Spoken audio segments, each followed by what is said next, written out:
darkest day of my life. I'd lost everything. When I walked into Walgreens, I didn't know what I needed or what I was looking for. I was saved that day. Lexi just walked up and handed me the movie. I just had this feeling when I saw Jessica. It was like the Red Box had a message for me to deliver to her personally. And I knew that I needed to offer her the sanctuary of the Red Box. I'm Jessica, and I'm a Red Boxian.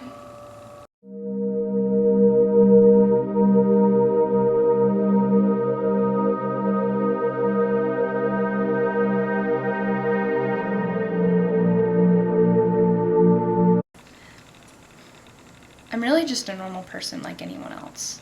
I mean, as a kid, I had trouble reading and stuff. I'm dyslexic. But I had questions. And people would always tell me, look in the Bible. And I would try, but it was all jumbled and stuff. Now, movies have always resonated with me. I feel like we connect on like a deep spiritual level. One day, I was walking to Walgreens to pick up some medication. And it was like the Red Box directly spoke to me. He described in detail the leadership role that I would play in the Red Box Fauxligion. And the Red Box was born.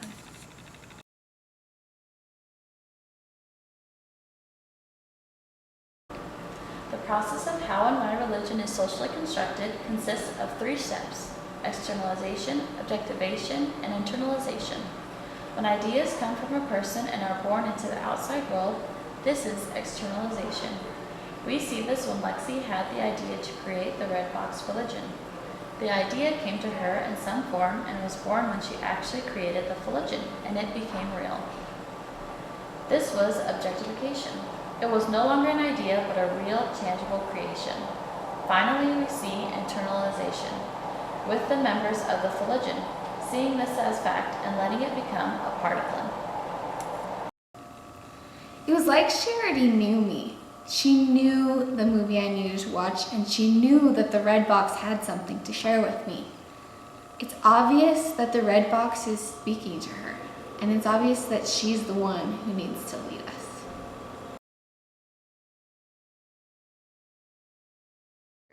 What we are seeing in the Red Box Fauxligion is not new. Most religions have a charismatic authority figure at the head who leads them through supposed superhuman powers or some perceived uncommon quality or exceptional character traits. You can see this in the Pope, the preacher of Baptist chapels, the Dalai Lama, the prophets of the Mormons. It's peculiar, but it binds the people together, and the authority figure has control over huge masses of people to guide them however they want. The values of such congregations tend to reflect the values and ideals of their leaders. The Red Box Fauxligion in particular, their leader has qualities imbued in her naturally through their origin story. Because their deity visited her face to face, it must mean she's unique, she's chosen, she's extraordinary. We've seen historically how religion with such charismatic leaders lead themselves eventually into non-existence. Though not always, sometimes this charismatic authority can transfer into rational or traditional authority, when a tradition of authority and leadership and how it is passed on becomes common belief. The true test of resilience for Red Box Fauxligion will come once their leader passes on. All my life, I was searching for my place. All the other religions just seemed fake. Space Dad seemed totally unreachable, and Cookie Monster seemed like it would just crumble. I needed something real, something red. Red Box had everything I was looking for. The people were so kind, and my core values were reflected in their teachings. I believe that we are children of the Red Box, and he loves us and knows what we need. I believe that the Red Box speaks to us through the video and tells us what he wants us to do. I believe we share our love and devotion by wearing red, and Friday night is Family Red Box night.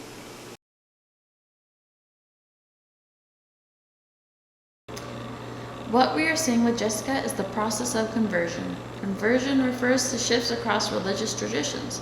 When converting to a different religion, people attempt to make rational choices and attempt to maximize gain.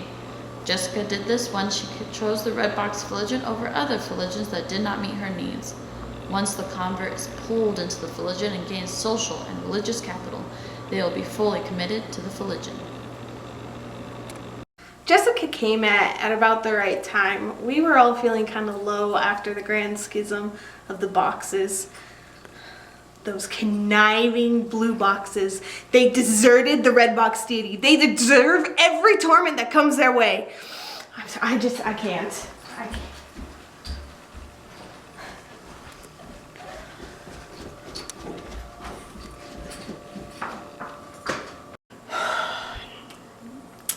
The Grand Schism happened one Sabbath day. The Red Box had appointed us to watch The Martian, and we all gathered and they just flipped.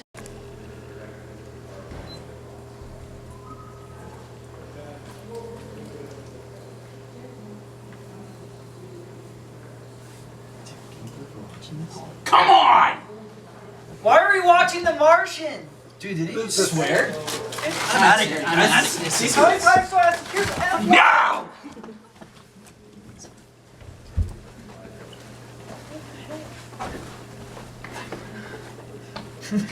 So scary, oh my god.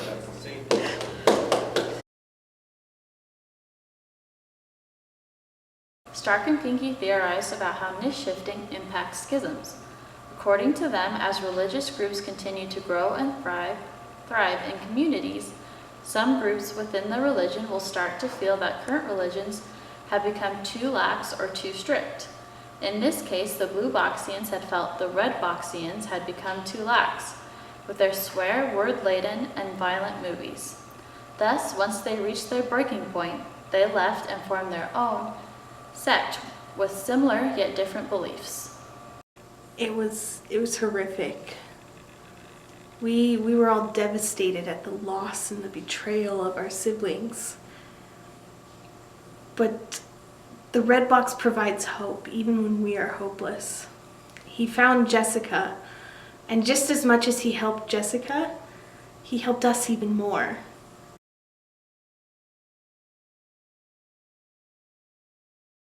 Redbox began as a small sect. They had a small membership as compared to other Fauxligions.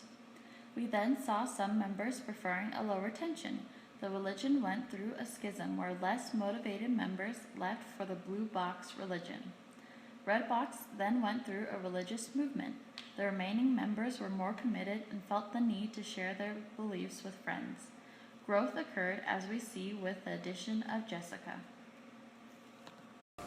They accepted me right away. I was attracted to the fact that everyone was just as committed as I wanted to be. You can't just sit on the sidelines as a Red Boxian. There are roles that you're casted to. Every week we have a weekly casting meeting where Lexi comes and she directs us based on what we need to do, and there are different roles that we're casted to, like bringer of the Red Box, leader of rituals, or concession bringer. My favorite is ritual leader. We all take a turn holding and feeling the essence of our newest movie. With all that is required, it is obvious why those Blue Boxians would have left. Lazy people just don't fit here.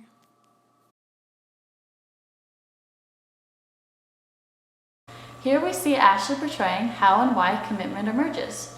We know that people choose to commit based on a cost and reward system.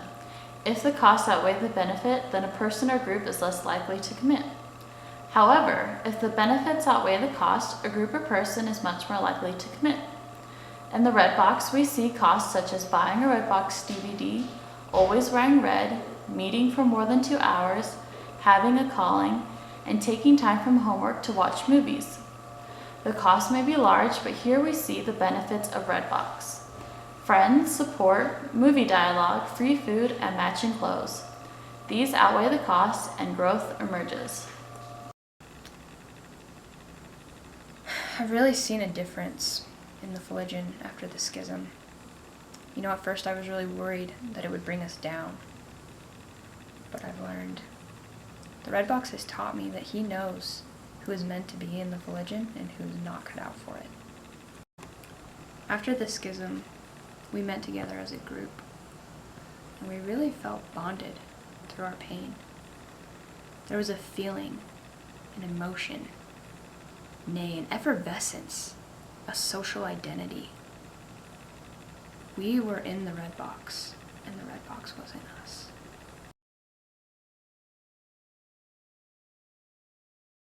We think of religious solidarity like a flowchart. It begins with collective activities or rituals.